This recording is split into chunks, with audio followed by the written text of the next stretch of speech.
Or our, speaking for Ecotricity, involvement in the Gaza-Palestine-Israel issue in recent times began in 2022 through our football club, Forest Green Rovers, where we flew the Palestinian flag for the first time, just after Russia invaded Ukraine. I was fed up reading in the media about the invasion, the destruction of civilian infrastructure, the occupation of land illegally, and all of this kind of stuff in Ukraine, and the incredible double standards of our media and politicians when it came to Palestine, particularly with the crushing sanctions imposed in wave after wave on Russia.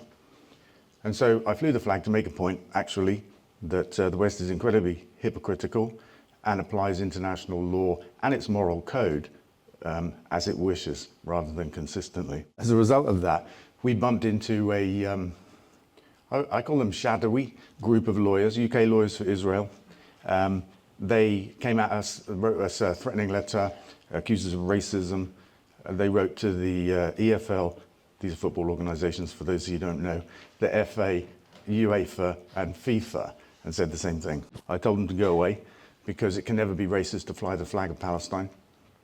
They wrote to all of our sponsors, and they caused a couple of them to pull away for fear of being associated with controversy, which is how this movement works, that suppresses free speech in our country. It makes ordinary people, ordinary businesses afraid to be associated with this issue.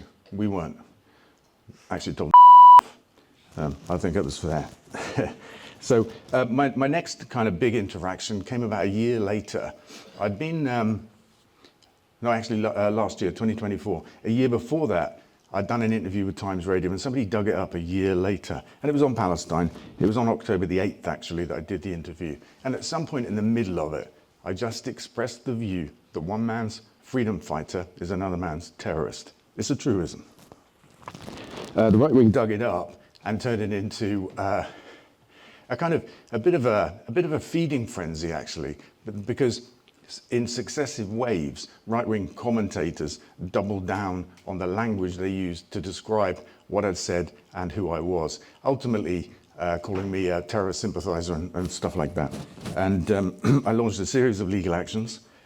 The current score is 9-0 in terms of libel, and the Daily Mail, we sued them twice, because we won the first one and they said we wouldn't do it again. You know, they undertook not to do it again. And then they went and did it again. And it was like, in both cases, when we got damages, we sent the damages to Palestine. And for the Daily Mail, we had made up a banner that said, with thanks to the Daily Mail, and we stuck it on the back of a water tanker and took pictures and sent it out on social media, just to make the point, really.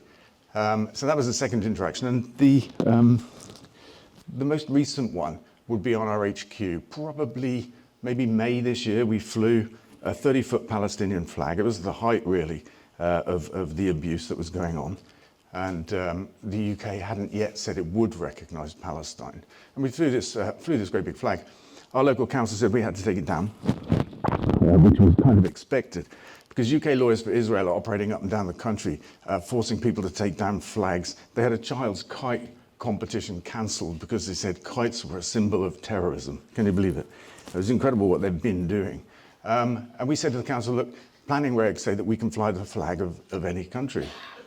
And they said it has to be a recognised country. But it doesn't say that in planning regs. It just says the flag of any country. So we said, why don't we go to court and prove this, you know, get an interpretation of regs so that everybody in the country knows where they stand. They didn't want to. So we kept the flag up. They went quiet. Keir Starmer recognised Palestine in the summer, which I think was just an incredibly important move, tiny and huge all at the same time.